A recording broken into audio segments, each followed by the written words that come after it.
వినుడు వినుడు రామాయణ గాథ వినుడి మనసారా. భగవద్ బంధువులందరకు హృదయపూర్వక నమస్కారాలు.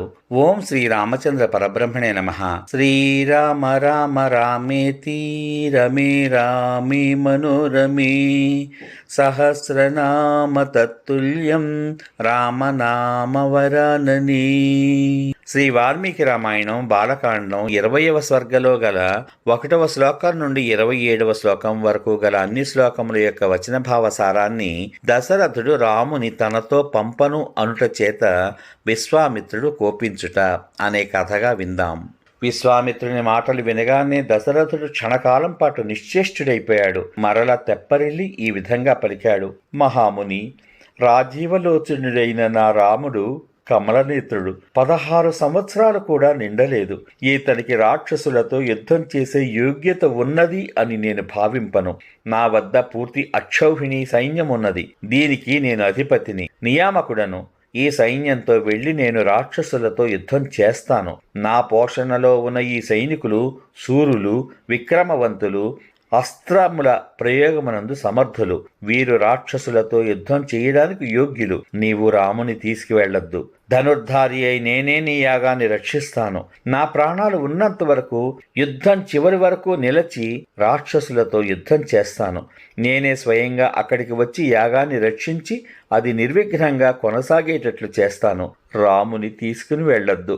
నా రాముడు చిన్నవాడు, పూర్తిగా విద్యను నేర్వలేదు. శత్రువుల బలాబలాలు గుర్తించజాలడు. ఇంకను అస్త్రబలాన్ని సంపాదించలేదు. యుద్ధమునందు నేర్పులేనివాడు.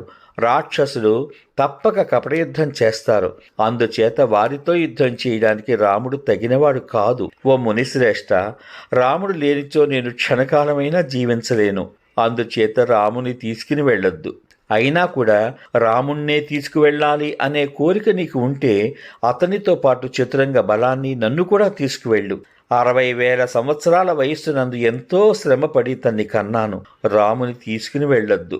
4 కుమారుల విషయమునందు నాకు గొప్ప ప్రేమ ఉన్నది. కానీ జ్యేష్ఠుడు, ధర్మ విషయమున ప్రధానుడు, నాకు అత్యంత ప్రీతిపాత్రుడు అయిన రాముని మాత్రం తీసుకువెళ్ళొద్దు. ఓ మునిశ్రేష్ఠుడా, ఆ రాక్షసుల పరాక్రమం ఎట్టిది? వారెవరు? ఎవరి కుమారులు? వారి ప్రమాణం ఎంత? వారిని ఎవరు రక్షిస్తున్నారు? కపట యుద్ధం చేసే రాక్షసుల విషయమున రాముడు గాని, నా సైన్యాలు గాని, నేను గాని ఎట్లు ప్రతిక్రియ చేయవలసి ఉంటుంది? దుష్ట స్వభావులైన ఆ రాక్షసులతో యుద్ధంలో నేనెలా మెలగాలి? ఈ విషయాలన్నీ చెప్పు.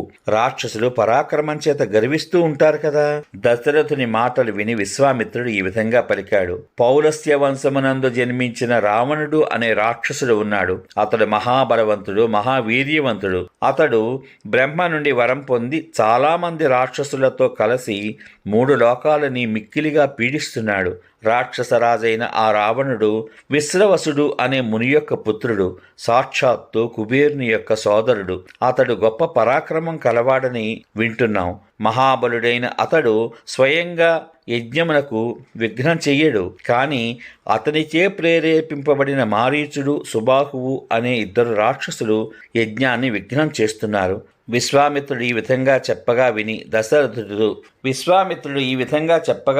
దశరథుడు అతనితో ఈ విధంగా అన్నాడు. నేను యుద్ధమునందు ఆ దురాత్ముని ఎదుట నిలబడలేను. నీవు సర్వధర్మములు తెలిసినవాడవు.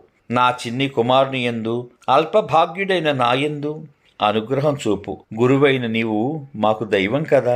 దేవదానవ గంధర్వ యక్ష పతగ పన్నగులు కూడా ఆ రావణుని ఎదుట నిలిచి యుద్ధం చెయ్యలేరు. ఇక మానవుల మాట చెప్పాలా? ఆ రాక్షసుడు యుద్ధంలో వీర్యవంతుల వీర్యాన్ని గ్రహించి వేస్తాడు. నేను నా సైన్యంతో కూడిన వాడినై గాని, నా కుమారులతో కలిసి గాని, అతడు ఒక్కనితో గాని, అతడి సైన్యంతో గాని యుద్ధం చెయ్యను.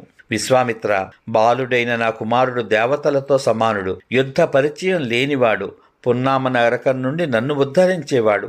ఏది ఏమైనా సరే రాముని నీతో పంపజాలను.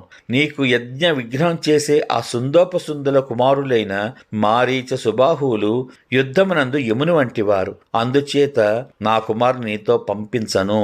మారీచ, సుబాహువులు పరాక్రమవంతులు మాత్రమే కాదు, యుద్ధమునందు మంచి నేర్పుగలవారు కూడా. స్నేహితులతో సహితుడినై నేను కూడా వారిలో ఒకరితో మాత్రమే యుద్ధం చేయగలను అన్నాడు. దశరథుని అసంబంధ ప్రలాపాలు వినగానే ద్విజశ్రేష్ఠుడైన విశ్వామిత్రుడు మిక్కిలి క్రోధావిష్టుడయ్యాడు. యజ్ఞమునందు బాగుగా హోమం చేసి నేతి చేత తడుపబడిన అగ్నివలే విశ్వామిత్రుని యొక్క కోపం ప్రజ్వలింది. సమాప్తం. ఇంతవరకు మీరు శ్రీ వాల్మీకి రామాయణం బాలకాండం 20వ సర్గలో గల 1 నుండి 27 శ్లోకముల వరకు గల అన్ని శ్లోకముల యొక్క వచన భావ సారాన్ని దశరథుడు రాముని తనతో పంపను అనడం చేత విశ్వామిత్రుడు కోపించుట అనే కథ విన్నారు.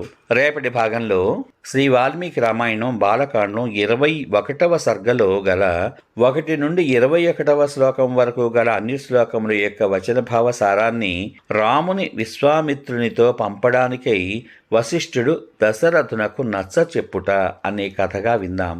శ్రీరామ రామ రామేతి రమే రామే మనోరమే సహస్రనామ తత్తుల్యం రామనామవరాననే. ఓం శ్రీ రామచంద్ర పరబ్రహ్మణే నమః. సర్వే జనా సుఖినో భవంతు. ఓం శ్రీ రామచంద్ర పరబ్రహ్మణే నమః. శుభమస్తు. స్వస్తి.